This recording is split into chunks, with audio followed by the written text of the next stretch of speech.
Final tier, Elite.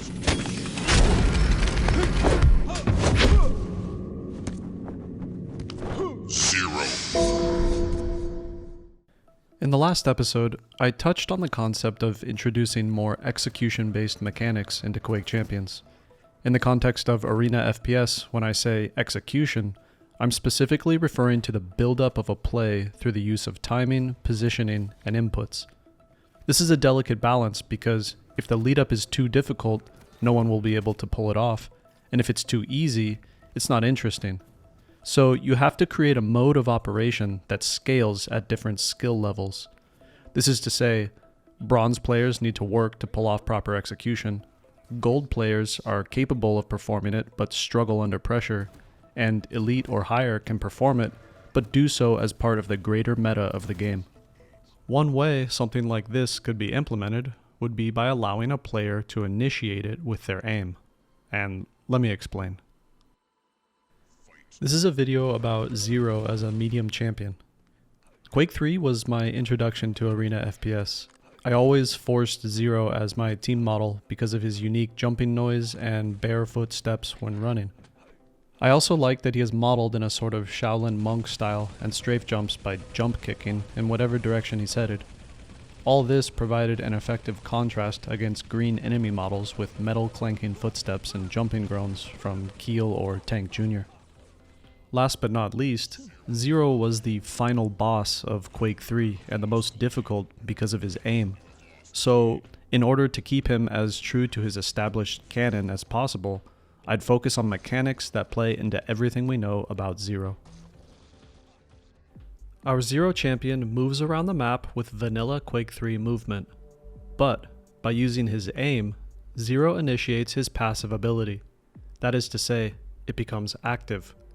He leaps forwards with air control and kicks in the direction he is leaping. If kick strikes an opponent, Xaero deals 25 damage and passes through them.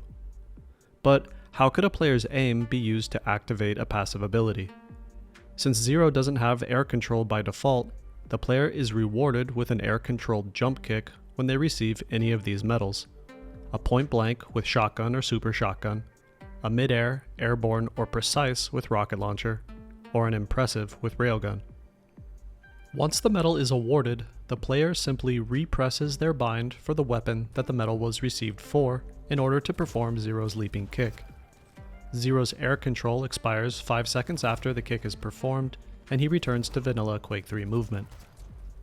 So, just as with our Klesk champion having some limited crouch sliding capabilities as a heavy, this version of Xaero as a medium champion would have access to some air control mechanics. Players would be able to chain kicks together when multiple medals are awarded. For example, hitting a mid-air rocket, kicking, then hitting a point-blank shotty, and kicking again. The idea here is that a player can use their aim to initiate plays. But not just any kind of aim. The player has to set up for specific types of shots in order to get the most out of Xaero. Whether this means planning to hit a second rail into an impressive, or ambushing the opponent with a point-blank, the player has to plan ahead with a type of if this then that logic. If I hit this second rail, then I can leap kick into a fight at high speed.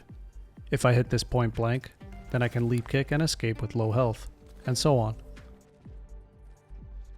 In his arena, the very end of U, he was extremely difficult to hit.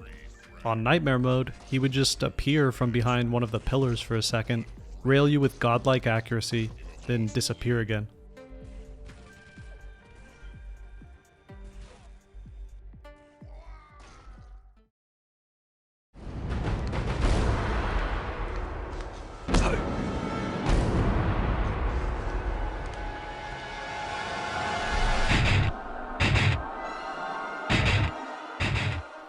At the end of Quake 3, we see Xaero ascend, and that is why it's only fitting that his active ability allow him to avoid being fragged, but not in a way where a player can just press a button and enter God mode. Again, we want to force players to plan ahead, while also allowing opponents to disengage should the opportunity arise. Think BJ's dual wield. You can't just hold down fire and pop dual wield to start dealing double damage. There's a brief interruption when BJ is pulling out his second weapon and players hear the sound effect of dual wield being used. If you're too predictable, your opponent can just hide or run away. But if your initiation is good, your opponent never sees it coming. This is how Xaero's active ability, Master of Death, would operate. Master of Death is activatable once Xaero drops below 50 health. Just as with Dual Wield, Xaero experiences a brief interruption as he places his soul in a protected state, during which time he cannot fire. Once active, Xaero can cheat death should he fall to 0 health before fragging an opponent.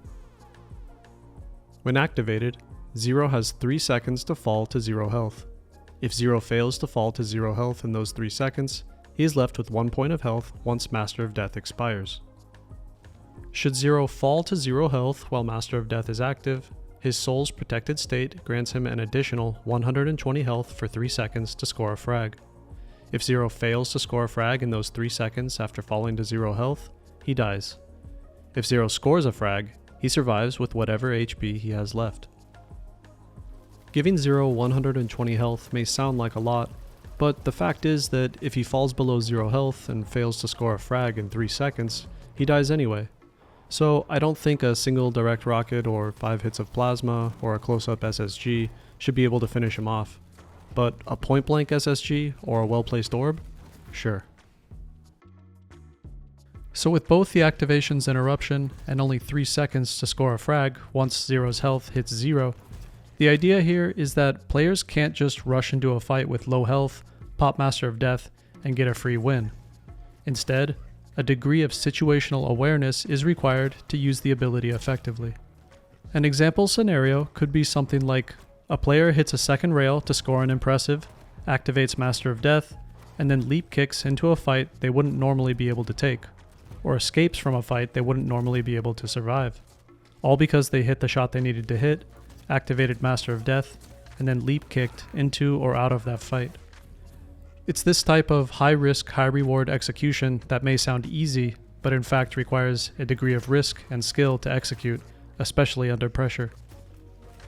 So if you couldn't tell already, I'm a Xaero fan, and just really wanted to adapt everything about his character archetype into a medium champion that would not only be fun to play, but give players something completely new to learn. I hope you guys enjoyed this video. Give me likes and subscribe because that's what keeps my lights on. And sharing this has the effect of making you more popular, so you got that going for you. In the meantime, I'll see you guys in the next one.